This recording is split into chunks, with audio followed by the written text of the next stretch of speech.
Oigan, imaginemos por un segundo, ¿qué pasaría si la verdadera razón por la que fracasamos en los grandes retos de la vida, no fuera por falta de esfuerzo o de ganas, sino por un caso loquísimo de identidad equivocada?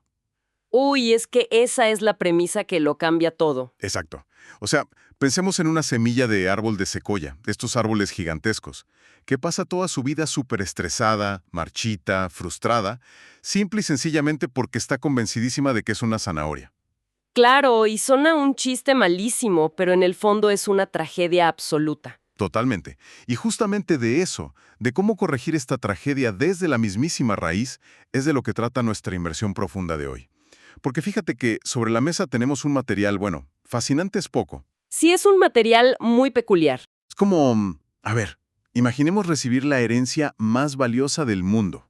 No estamos hablando de una cuenta de banco o propiedades, sino digamos el plan maestro de un entrenador olímpico o el testamento de un arquitecto súper sabio que decidió escribir sus secretos más profundos para acelerar nuestra curva de aprendizaje en este juego de la vida. Y me encanta esa analogía del sistema operativo heredado porque rara vez pensamos en la filosofía de esa forma.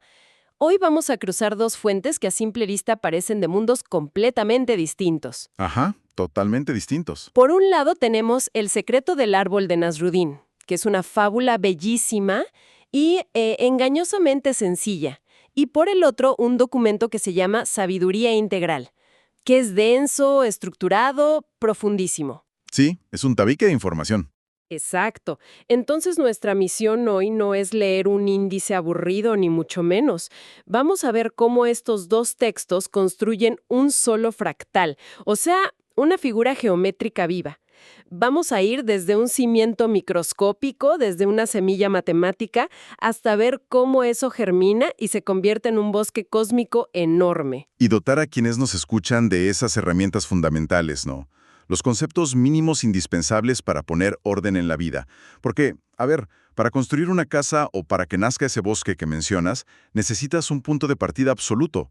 Y en estos textos, ese origen cero tiene un nombre muy claro: la identidad correcta. Así es. Y aquí es donde entra la fábula de Nasrodin que me pareció genial. Está Nasrodin debajo de un árbol inmenso, y de repente llega una tortuguita. Coco se llama. Ajá, la pequeña Coco. Sí, y Coco le pregunta cuál es el secreto de la vida. Nasruddin, con toda la calma, le dice que primero tiene que saber quién es. Coco, ofendidísima, le dice pues, soy una tortuga, ¿qué no ves? Y ahí Nasruddin saca una semilla diminuta y le explica el punto central. Le dice que esa semilla tiene certeza absoluta. Sabe que es una secoya. No tiene crisis existenciales. Cero. No amanece creyendo que es una piedra o un rábano. Y precisamente por tener esa cohesión, esa identidad correcta, logra convertirse en el árbol más grande del mundo. Fíjate que esa imagen ilustra de manera magistral lo que el documento metodológico define como el origen de toda distorsión humana, o sea, la identidad incorrecta. Es este drama clásico que hemos visto en mil historias. El síndrome del impostor, básicamente. Ándale, o el patito feo que se siente un monstruo, el sapo que jura que necesita un beso para tener valor, o incluso el mito de la caverna de Platón, ¿no? Alguien atrapado viendo sombras en la pared y creyendo que esa es la única realidad. O vivir como un caballo de Troya, lleno de expectativas ajenas por dentro. Sí, qué fuerte. El principio aquí es implacable.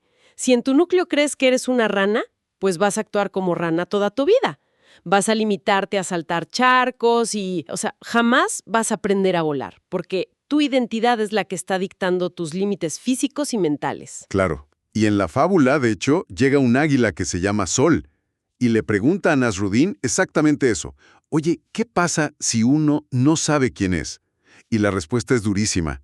Vives una vida prestada. Ahora, a ver, quiero hacer una pausa gigante aquí. Dime. Yo entiendo perfecto la filosofía esta de conócete a ti mismo. Es un concepto clásico, griego, de toda la vida. Pero aquí el material da un giro que, te lo juro, me voló la cabeza. Y al principio me pareció hasta un poco absurdo. ¿Te refieres a la parte matemática? Sí, el autor toma esta idea de la identidad moral y le mete trigonometría.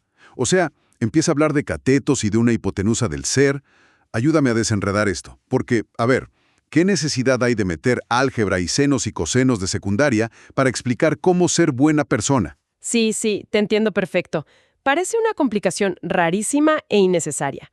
Pero esto tiene sentido cuando entiendes que el autor no está nada más filosofando al aire, está creando un modelo estructural que es predictivo. A esto él le llama la geometría madre. Ok, la geometría madre. Imagínate un punto, un simple punto dibujado en un papel. Ese punto es tu origen, es la cohesión del yo soy. Y a partir de ese punto, no construyes una idea abstracta, dibujas un triángulo rectángulo exacto. A ver. El primer elemento que trazas es el cateto vertical, esa línea recta que va de abajo hacia arriba, desde la tierra hasta el cielo, representa la verdad. Ajá, entonces la línea que va hacia arriba es mi verdad interna. Exacto, es el eje recto, la honestidad brutal contigo mismo, tu conexión firme con la realidad. Luego, desde ese mismo punto de origen, vas a trazar el cateto horizontal.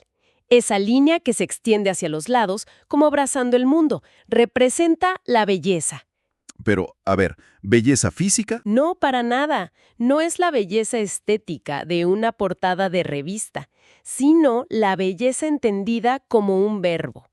Es la forma en que interactúas, cómo cuidas tu entorno, cómo irradias y te relacionas con los demás. Y aquí es donde viene el remate trigonométrico que mencionabas. La famosa hipotenusa. Así es. Si tú tienes un cateto vertical, que es la verdad, y un cateto horizontal, que es la belleza, la línea diagonal que los une por pura inercia física, ese puente resultante es la hipotenusa. Y esa hipotenusa es la bondad. La fórmula fundamental del texto es que el yo soy congruente es igual a la verdad más la belleza más la bondad. ¡Wow! O sea, ya veo por dónde va. Es interesantísimo porque te está diciendo que la bondad no es un sentimiento ahí bonito y aleatorio. Estructuralmente, es imposible que exista bondad real si no hay un puente entre lo que genuinamente es cierto dentro de ti y cómo decides expresarlo hacia afuera. Exactamente. Porque, a ver, si te falta la línea de la verdad, toda tu belleza exterior es pura manipulación, es fachada. Y si te falta la verdad, tu verdad se vuelve crueldad, te vuelves un tirano aislado. Necesitas que las dos líneas estén súper sólidas para que la diagonal, la hipotenusa de la bondad, pueda existir. Es un sistema inquebrantable, lo describiste perfecto. Pero bueno, la vida real no es un dibujo estático en un papel, no. Un triángulo es plano, es bidimensional. Claro, no andamos por la calle siendo triángulos. Exacto. Esa semilla geométrica tiene que germinar, tiene que agarrar volumen y moverse en el espacio. Y el texto nos explica cómo ese punto y ese triángulo se transforman primero en un círculo y luego en una esfera que gira a través de lo que llama las tres capacidades raíz. De ahí la fábula nos vuelve a ayudar un montón, porque nos presenta a un personaje que, te lo juro, me dio muchísima risa porque es el retrato calcado de la vida moderna, la abeja miel. Ay, sí, la pobre abeja. Pobre abeja, llega zumbando pero alteradísima, con el estrés a tope. Que si las flores, que si la reina, que si la colmena, que no le da la vida, es el clásico burnout que todos conocemos. Y Nasrudin la detiene en seco y le pide que busque el centro, que encuentre el ojo del huracán donde hay un silencio absoluto. Y ese silencio es la primera de estas tres capacidades raíz que menciona el documento. El paso número 1 es, literal, entrar al centro e intuir. Es hacer de pivote. Es conectar con ese cateto vertical de la verdad a través de un silencio súper reflexivo. Porque en un mundo llenísimo de ruido, si no entras a ese punto central, tu identidad se hace pedazos. O sea, frenar y centrarte. Y una vez que estás en ese pivote, Viene el paso 2, desplegarse en calor y luz. Desde esa conexión con tu verdad, la instrucción es irradiar amor, emitir color, sonido, agua de vida. Básicamente, es poner el cateto horizontal de la belleza en acción plena. ok, Y esto nos lleva directo al tercer paso, que es generar una estructura solar. Esto quiere decir actuar en el mundo físico con una congruencia total, que lo que piensas, lo que sientes y lo que haces estén perfectamente alineados, la hipotenusa tomando forma moral y física. Fíjate que para visualizar esto, y para que quienes nos escuchan lo vean clarísimo, se me viene a la mente la imagen de un trompo de madera girando. A ver, Pensemos en el trompo a toda velocidad. El eje central, Ese clavito de metal que toca el piso sería la verdad. La pintura de colores en la madera y la velocidad a la que gira sería la belleza. Claro. Si ese clavito de metal está chueco o si no está bien plantado en el piso, da igual qué tan hermosos sean los colores o qué tan fuerte lo hayas tirado. Toda esa energía de la belleza, lo único que va a hacer es que el trompo empiece a tambalear violentamente, golpee todo lo que tiene cerca y termine estrellándose contra el suelo. Es una analogía brillante, ¿de verdad? Porque la hipotenusa de la bondad solo puede sostenerse como una cúpula si el trompo gira con un eje de verdad irrompible, y el documento le llama a esa armonía el hexágono del corazón. Órale, ¿el hexágono del corazón? ¿Sí? Y cuando logramos que esta esfera gire suavecito y en armonía en la vida de alguien, la semilla por fin empieza a abrirse. Su ADN entra en acción. El texto dice que este despliegue es como un ábaco mesoamericano, un Nepohualchitzin, donde se van abriendo ramas o flujos muy específicos. Son como infraestructuras estratégicas para la vida. El texto habla de que debemos cultivar esto como caballeros águila, que son individuos que desarrollan 7 grandes soberanías o megacapacidades. Exacto, 7 semillas. Que son la salud y el cuidado de la vida, la voluntad, que es elegir en libertad, la emoción, para tener serenidad, la mente, para el juicio sabio, la comunidad, entendiendo nuestra colmena, el planeta, la responsabilidad con la tierra y el legado, la trascendencia. Es un mapa impresionantemente completo. Y aunque hoy no podemos clavarnos en las 7 por cuestión de tiempo, el documento hace un énfasis monumental en la primera semilla. Porque si la semilla número 1 falla, el resto del ábaco simplemente se cae a pedazos. Estamos hablando del poder de la salud multidimensional. Y a ver, detengámonos justo ahí, porque el enfoque que tiene este autor sobre la salud no es el típico de ve al doctor a que te recete una pastilla y ya, para nada. Hace un llamado súper radical a la autosuficiencia sanitaria y alimentaria. Es un reto de independencia. Totalmente. El reto es no ceder ante la presión de la industria de la comida chatarra y no volvernos dependientes de la gran maquinaria farmacéutica. Se trata de tomar acciones sabias y preventivas. Pero aquí, te confieso, tengo otra gran objeción con el texto. A ver, venga. Para explicar la fisiología del cuerpo, de repente el autor deja de hablar de biología normal y empieza a hablar de colores. Dice que estar sano es como ser un arcoíris fluyendo. Habla de un hígado magnético color amarillo. O sea, con todo respeto empieza a sonar un poquito a cristaloterapia o esoterismo. ¿Cómo leemos esto sin que suene a pseudociencia? Sí, te entiendo. Levanta banderas rojas al principio. Pero hay que entender los colores como lo que realmente son en la física. Son frecuencias de onda y funciones energéticas. El autor está usando el espectro de luz para explicar sistemas cibernéticos y fisiológicos de una manera que cualquiera pueda visualizar. O sea, es una metáfora funcional. Exacto. No es magia, es cibernética humana. A ver, entonces desglosémoslo un poco. ¿Qué significa el rojo en este modelo, por ejemplo? El rojo es la característica térmica. Es el horno del cuerpo. Piensa en las mitocondrias de tus células generando energía. Luego tienes el naranja, que es un distensor. El amarillo es la característica magnética. El hígado funciona literal como un imán gigante que atrapa toxinas, las procesa y limpia la sangre. Ah, ya voy viendo. ¿Y los demás? El verde es la energía cinética, el movimiento de fluidos constante, que es el trabajo de los riñones. El blanco es la cualidad neutra y aislante, o sea, la estructura firme de tus huesos y la oxigenación de tus pulmones. El azul es la movilidad y la adaptación al frío. Y al final, el violeta es el código genético puro, tu centro de mando neurológico. Visto así, como frecuencias operativas, tiene muchísimo sentido. Y creo que lo verdaderamente revolucionario es cómo define la enfermedad. Aquí estar enfermo no es un castigo divino ni mala suerte. La enfermedad se describe como la presencia de colores disruptivos, tonos negros, grises, cafés opacos, o simplemente un exceso o deficiencia en estas frecuencias. Exacto. Bajo este modelo, la salud es el fluir constante y armónico de todos los colores bailando juntos. Cuando un color se apaga o se pone gris porque comes mal, no duermes o vives estresado, el objetivo no es entrar en pánico ni cortarlo, es recordarle su luz a ese sistema. Me encanta. Es como A ver, imagínate que el cuerpo humano es la consola de mezcla de audio más sofisticada del mundo. Y estás ecualizando el sonido para un concierto en un estadio. Ajá, me gusta esa imagen. Tienes canales distintos. Los bajos que son el rojo térmico, los medios que son el verde cinético, los agudos que son el azul. Si llevas años comiendo basura y sin descansar, es como si trajeras los bajos del canal rojo al volumen máximo, reventando las bocinas y los agudos completamente apagados. Todo satilado. Sí, la canción de tu vida suena a puro ruido distorsionado. Eso es estar enfermo. Y la industria farmacéutica moderna muchas veces lo que hace es arrancar los cables o apagar la bocina para que ya no moleste el ruido. Pero esta sabiduría integral te dice, oye no, aprende a usar tu consola, desliza los controles, ecualiza tus hábitos diarios para que todos los instrumentos vuelvan a brillar. Y de hecho, para lograr esa ecualización, el manual propone algo súper práctico. Una postura base para tu día a día. Te sugiere mantener los pies firmemente anclados a la tierra, con una respiración lenta y profunda, y al mismo tiempo mantener los brazos tocando el cielo, que es una metáfora de mantener la mente serena, consciente y atenta.